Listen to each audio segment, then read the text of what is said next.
Chapter 2. The 16th and 17th of July. I had arrived at Styles on the 5th of July. A couple of days later, I received a letter from Evelyn Howard saying that she was working as a nurse at the big hospital in Midlingham, 15 miles away. She begged me to tell her if Mrs. Inglethorpe wanted her to return to Styles. My days were peaceful. All that disturbed me was how often Mary Cavendish went walking with Dr. Bowerstein. I admit that I didn't understand why Mary liked him so much. Now we come to the events of the 16th and 17th of July, which I will describe in great detail. The 16th of July was a Monday. In the evening, Mrs. Inglethorpe was going to read a war poem at the village concert. So, in the morning, we decorated the village hall. After a late lunch, we rested in the garden. I noticed that my friend John seemed very excited and could not relax. After tea, Mrs. Inglethorpe went to lie down, and I played tennis with Mary Cavendish. Though we had an early supper, we all still had to hurry to reach the concert in time. The evening was a great success, and everyone loved Mrs. Inglethorpe's reading. Cynthia acted in a short play and stayed the night at a friend's house. The next morning, Mrs. Inglethorpe had breakfast in bed, but she appeared at 12:30 and took John's brother Lawrence and me out to lunch. On the way home, Lawrence suggested that we visit Cynthia at work. Mrs. Inglethorpe said that she had letters to write at home, so she would leave us at the hospital pharmacy and we could come back with Cynthia later. At the hospital, Cynthia met us, looking very cool and sweet in her white uniform, and took us upstairs to the pharmacy. "What a lot of bottles!" I exclaimed, as I looked round the small room. "Do you know what's in them all?" "Say something original," complained Cynthia. "Everyone says that. And the next thing you're going to say is, 'How many people have you poisoned?'" I laughed and agreed. "If you knew how easy it is to poison someone by mistake, you wouldn't joke about it," she said. "Come on, let's have tea. I've got secret supplies in that cupboard." "No, Lawrence, that's the poison cupboard. The big cupboard." "That's right." After tea, I followed Cynthia out to her little balcony, and she showed me the different rooms of the hospital. Lawrence stayed in the pharmacy, but after a few minutes, Cynthia called to him to come and join us. Lawrence was normally very shy and awkward, especially with Cynthia, but that afternoon they talked cheerfully together. I realized that he could be very charming. After a while, Cynthia looked at her watch. "I think I can lock up and go now."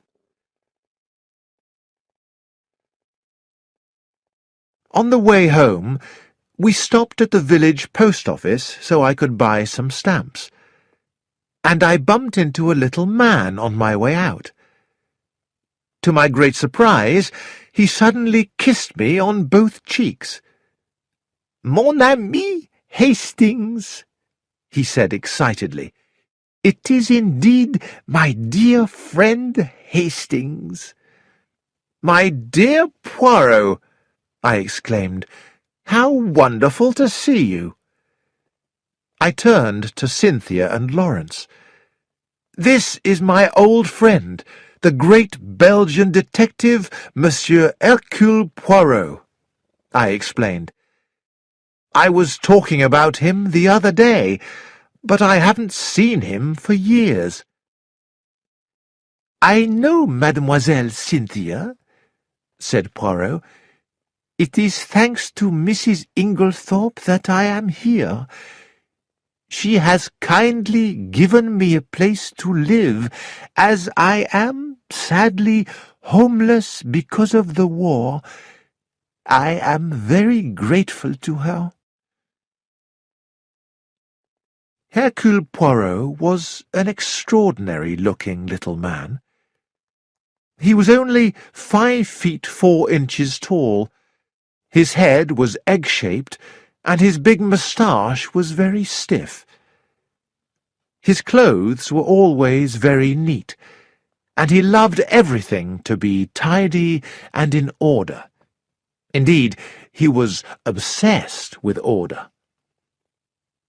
He had once been an important detective in the Belgian police, and had solved some very difficult cases.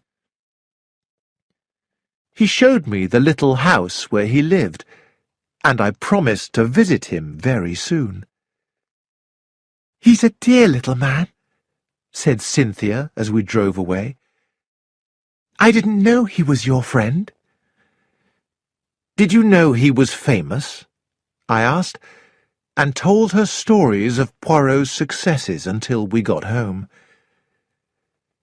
As we entered the hall, Mrs. Inglethorpe came out of her study, looking upset. "Is there anything the matter, Aunt Emily?" asked Cynthia. "Certainly not," said Mrs. Inglethorpe loudly. Then she saw Dorcas, the maid, and told her to bring some stamps into the study.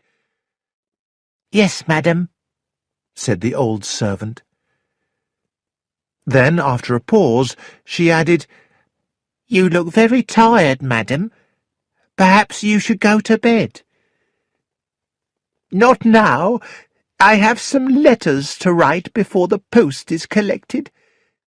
Have you lit the fire in my room, as I told you?" "Yes, madam." "Then I'll go to bed after supper." Mrs. Inglethorpe went into her study again, and Cynthia stared after her. "I wonder what's wrong," she said to Lawrence. He did not seem to hear her, because he just walked away.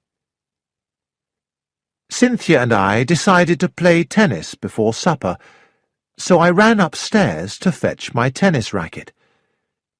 Mary Cavendish was coming down the stairs, and I thought that she was also looking strange and a little upset. "Where's Mrs. Inglethorpe?" she asked. "In the study." She seemed to prepare herself for something, went quickly down the stairs to the study, and shut the door behind her. A few minutes later, I passed the open study window on my way to the tennis court, and overheard Mary Cavendish. "Then you won't show it to me?" she was saying, trying hard to control her voice. "My dear Mary," replied Mrs. Inglethorpe, "it has nothing to do with that." "Then show it to me." "It is not what you think. It is nothing to do with you at all." "Of course, I should have known you would protect him," said Mary bitterly.